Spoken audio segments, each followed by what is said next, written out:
दिल्ली का चुनाव जीतने के बाद बीजेपी यहां पर सरकार गठन की तैयारी में है।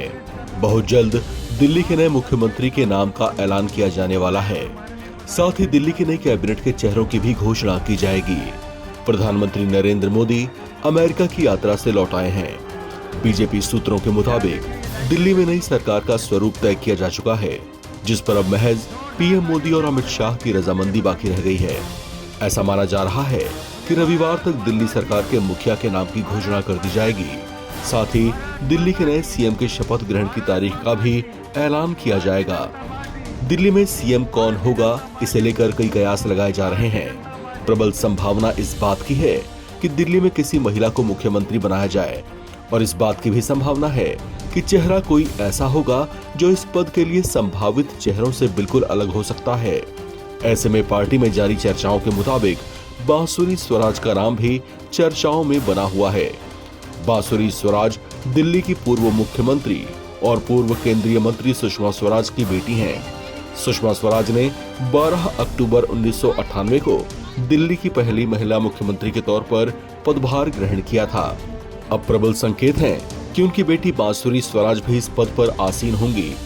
हाल फिलहाल बांसुरी स्वराज नई दिल्ली लोकसभा क्षेत्र से सांसद हैं, जहां से कभी बीजेपी के दिग्गज नेता अटल बिहारी वाजपेयी और लाल कृष्ण आडवाणी के साथ साथ दिग्गज अभिनेता राजेश खन्ना भी सांसद रह चुके हैं।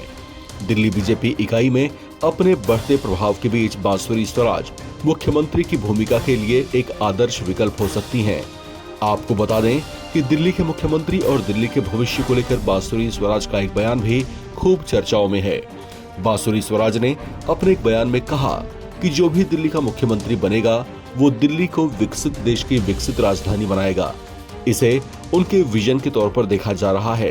हालांकि जब उनसे ये पूछा गया कि क्या वो दिल्ली की मुख्यमंत्री बनाई जा सकती हैं, तो इस पर बांसुरी स्वराज ने कहा कि ये सिर्फ एक अफवाह है। उन्होंने कहा कि मैं इतना कहना चाहती हूँ कि सीएम फेस को लेकर बीजेपी की विधायक दल की बैठक होगी। इसके बाद शीर्ष नेतृत्व तय करेगा कि पार्टी के किस नेता को मुख्यमंत्री की जिम्मेदारी दी जाए। उन्होंने कहा कि जो भी सीएम बनेगा वो अपनी जिम्मेदारी को बेहतर निभाएगा और भविष्य में दिल्ली का स्वरूप संवारेगा। हालांकि बीजेपी में सीएम पद के लिए महिला फेस के तौर पर बांसुरी स्वराज के अलावा रेखा गुप्ता का नाम भी चर्चाओं में है। वो शालीमार बाग से चुनाव जीती हैं। रेखा गुप्ता को दिल्ली की राजनीति का अच्छा अनुभव है। छात्र राजनीति से सक्रिय राजनीति में आने वाली रेखा गुप्ता दिल्ली विश्वविद्यालय छात्र संघ की पूर्व महासचिव और अध्यक्ष के पद पर रही हैं।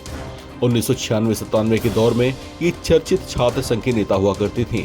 ये वर्तमान में पार्टी की राष्ट्रीय कार्यकारिणी की सदस्य और पार्टी की दिल्ली राज्य इकाई की महासचिव भी हैं। इस खबर में फिलहाल इतना ही। बाकी अपडेट्स के लिए आप बने रहें एनबीटी ऑनलाइन के साथ।